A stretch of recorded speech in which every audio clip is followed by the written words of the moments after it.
El doctor López es uno de los médicos más prestigiosos de la Argentina, infectólogo, ustedes ya lo conocen porque gracias a Dios podemos hablar a diario para enterarnos las novedades de este virus y además integra el comité que asesora al presidente de la Nación en todo lo que hace. Y además tiene paciencia para contestar todas nuestras preguntas, sobre todo. Doctor López, buenas noches, ¿cómo le va? Gracias, doctor. ¿Qué tal? Buenas noches, ¿cómo les va? Bien. ¿Nos puede orientar o explicar cuál es la debilidad de los geriátricos? Está pasando ahora en la Argentina, pero pasó en todo el mundo y parece que nadie le encuentra la vuelta al tema. ¿Por qué? Yo creo que a los geriátricos hay que correrlos de adelante, si me permite la expresión común.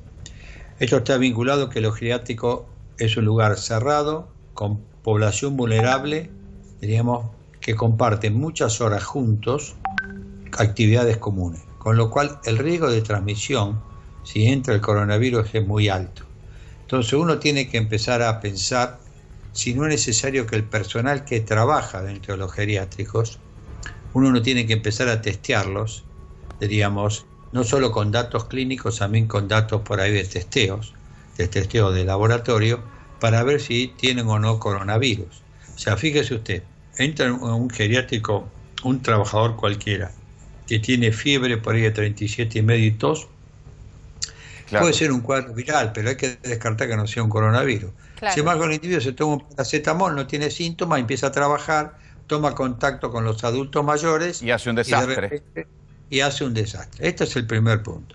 El segundo punto, cuando usted detecta en este momento de la pandemia un adulto mayor que tiene fiebre y tos o fiebre o dolor de garganta, tiene que aislarlo en lo posible, diríamos, y hacerle rápidamente el test, muy rápidamente el test. ¿Por qué? Porque usted tiene otro grupo grande de adultos mayores que se pudieron haber infectado. Está bien, pero eso es desde lo epidemiológico. La realidad en la Argentina, que se empieza a ver ahora, tampoco uno mucho lo sabía, es que si bien se aislaron los geriátricos de los familiares, muchos trabajadores, desde cuidadores hasta gente de limpieza, pasando por médicos o enfermeros, van y trabajan en varios lugares y van picoteando y terminaron llevando el virus de un lugar al otro. Claro. Bueno, en primer lugar, esto se sabía. Que uno no quiera mirarlo es otra cosa. El 20 a 30% de las muertes en España se dieron en geriátrico, igual que en Francia. O sea, esto se sabía, que el geriátrico era un lugar muy sensitivo en esto. Que uno no quiera mirarlo es otra cosa, pero que el problema estaba porque ya lo vivimos en otros países, lecciones aprendidas. Lo que usted plantea, yo coincido con usted, que es el pluriempleo. Exacto. En el cual un individuo sale de un geriátrico y va a otro geriátrico, incluso por ahí sale y va a un sanatorio. Claro. Es lo mismo, claro, ¿no?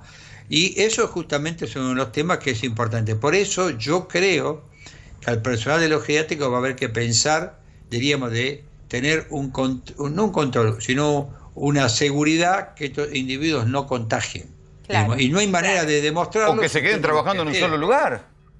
Bueno, eso es difícil porque la situación económica por ahí no está para trabajar en un solo lugar. Bueno, los que están en cuarentena la pasan peor, no tienen ni dónde trabajar.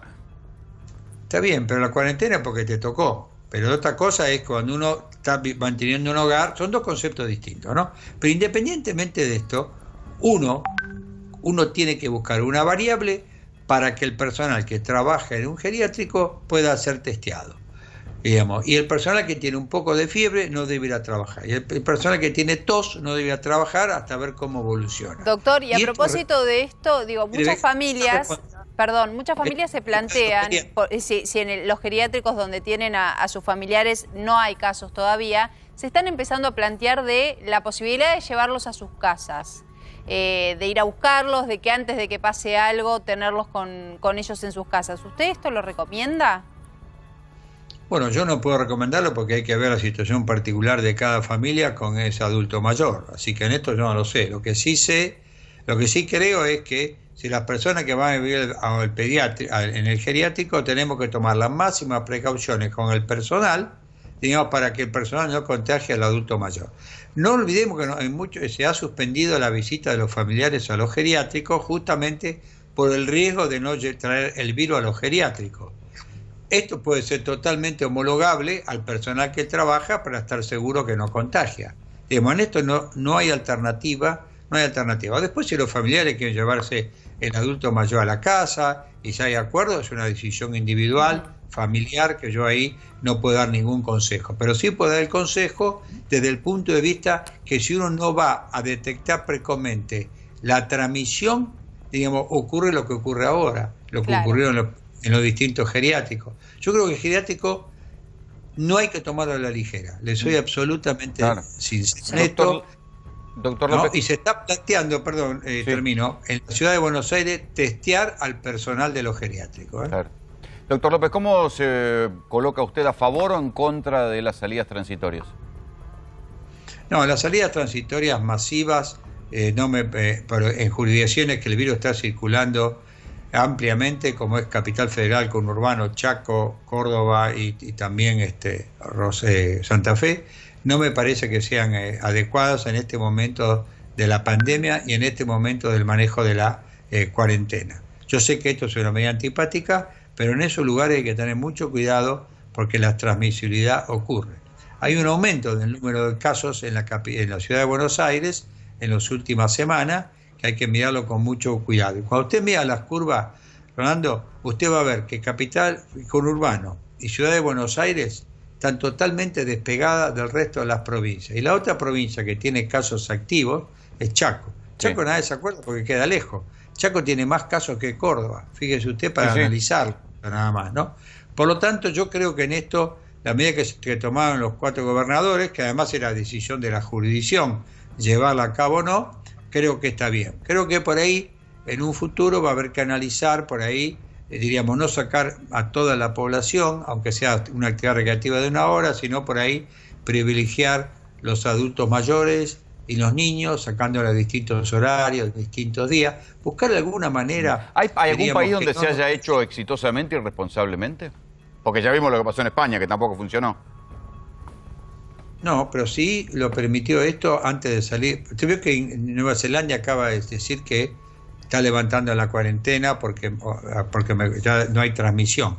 Bueno, Nueva Zelanda lo hizo una cuarentena muy fuerte y permitió al cabo de un tiempo que la gente saliera a caminar dentro de su manzana o de las manzanas aledañas. Y se cumplió. Y fíjese usted que son los países que tienen menos cantidad de casos, que el R0 está debajo de 1, o sea, no hay riesgo de transmisión, y hoy la ministra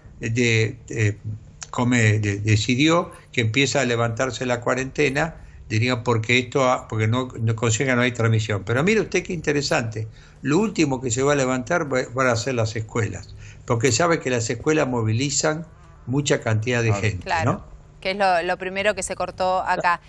López, ayer el jefe de gabinete, el jefe de gabinete, Santiago Cafiero, dijo que la próxima etapa de la cuarentena se va a evaluar cuando la duplicación de los casos pase de ser de 17 días como estamos ahora a 25 días. ¿Esto es así? ¿Así está diagramado todo esto? Yo creo que hay que mirar 3 cosas. Una es muy bien lo que dijo el señor jefe de gabinete. Diríamos, cuando usted tiene más de 25 días, o si quiere más de 17 días, que es el promedio que se está haciendo, esto significa que cada 17 días se duplica el número de casos, es una gran noticia. ¿Por qué? ¿Cuánto se duplicaba el número de casos en España? Cada 4 días. Sí, 3 días. 3 días, 4 días. Exactamente. Entonces acá estamos en 17 días, esa es una. La segunda es cuando los sistemas de salud no se sientan, veamos que sigue habiendo camas libres en internación general y en terapia intensiva, porque usted puede tener alguna provincia que empieza a levantar. Entonces eso hay que tener cuidado porque estamos haciendo flexibilización o segmentación geográfica, como se quiera llamar, diríamos, por provincia ahora. Entonces esa es una. La otra es que creemos que también se tiene que mantener, diríamos, el cierre de las actividades deportivas y artísticas masivas, diríamos, hasta más adelante. Aunque esto mejore, yo seguiría con esa restricción en la cuarentena, diríamos. Y la tercera, y es muy importante, es que los sistemas de salud estén funcionando, digamos, tranquilos, sin sobresaturación, porque, repito, esto va a haber que analizarlo. Una cosa es sin toto y otra cosa es por provincia, ahora que estamos flexibilizando, pero creo que es una buena alternativa, porque si usted se duplica el número de casos más de cada 17, supóngase cada 20 días, es porque inexorablemente, diríamos, usted está teniendo pocos casos para el diagnóstico, ¿no? Doctor, ¿le preocupa lo que pueda pasar si entra fuerte el coronavirus en las villas de emergencia? Obviamente la población vulnerable, donde hay muy poca posibilidad de generar una cuarentena efectiva y donde el distanciamiento social puede resentirse, en esas áreas el aumento del número de casos puede ser muy importante. Hay otro lugar que es muy importante, que habitualmente uno se olvida, es el transporte público masivo. El transporte público masivo es muy importante porque usted introduce en un vagón 200 personas, lugares cerrados en el cual el distanciamiento social no existe, en el cual entonces ese es el otro lugar. Por eso, a medida que uno mejora, va flexibilizando o pasando etapas en la cuarentena, inexorablemente uno tiene que tener en cuenta, diríamos, cómo vamos a transportar la gente que tiene que ir a trabajar para generar un mecanismo que el transporte público no sea una fuente de contagio. Y a propósito de eso, ¿qué lectura hace usted de que los test que se le están haciendo a los pasajeros de manera aleatoria en Constitución y en Retiro no estén arrojando asintomáticos, no estén arrojando casos positivos? Bueno, en primer lugar, el número de testeos hasta ahora es bajo para sacar una conclusión de total de población. Porque fíjese usted que la población del AMBA está alrededor de 15 millones de personas y se testearon 400, ¿no? Pero es bueno, lo que está diciendo hasta ahora es que no parecería que los que en esa muestra muy pequeña, que por ahí no es representativa, no han tenido contacto con el virus. Leído de otra manera, uno podría leerlo, bueno, no hay circulación viral donde vive esa gente o donde se moviliza esa gente. Esto es una buena noticia, si sí que la cuarentena de alguna manera ha frenado, diríamos, en alguna instancia, la circulación viral. Pero me gustaría analizar estos datos cuando tengamos por lo menos un número mucho mayor de testeos, diríamos, y además de distintas zonas, porque acá estamos totalmente... Ahí yo le diría, doctor, piense que las encuestas presidenciales se hacen sobre 800 casos, ¿no? Digamos, entonces, qué sé yo, sí, 400 así casos... La pegan, así la pegan. Es verdad, tiene razón. Ahí sí. Pero bueno, son 800 casos. A ver... El rating también se mide sobre 800 casos, mire. Está bien, bueno, yo lo que le digo es esto, 400 casos en medicina para hacer un planteo de cero prevalencia es en una población de 15 millones de habitantes, no, claro, es muy bajo. No, yo se lo preguntaba a partir de que justamente gente que trabaja, que usa transporte público, que no se ha sometido a la cuarentena porque evidentemente tienen permisos para trabajar, entonces es una muestra, es verdad, es pequeña, pero justamente da con la gente que sale todos los días y que usa transporte público. Yo creo que es una buena noticia, pero es solamente la línea de salida, ¿está bien? La línea de largada, no es la línea de llegada.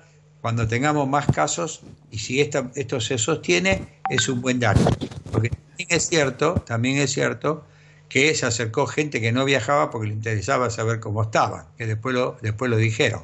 Pero igual es una buena noticia. Yo no quiero perder esta oportunidad para decir que es una buena noticia. Pero también tengo que decir, seamos cautos para analizar esta noticia, para extrapolarlo a 15 millones de habitantes, como es el AMBA. ¿Está bien? Yo creo que esto, bueno, ahora se va a testear, porque esto es zona sur, ahora se va a testear la zona norte, la zona noroeste y la zona oeste, para saber un poco en qué parámetros están. Esto, pero creo de que modos, es bueno. Los hospitales están con pocos casos por ahora, hay como una inmensa disponibilidad de camas, pero todavía hay pocos casos, no hay noticia de hospitales saturados de casos. Sí hay casos de hospitales cerrados por contagio, pero... Y esto es obvio, porque esto revela que la cuarentena está funcionando.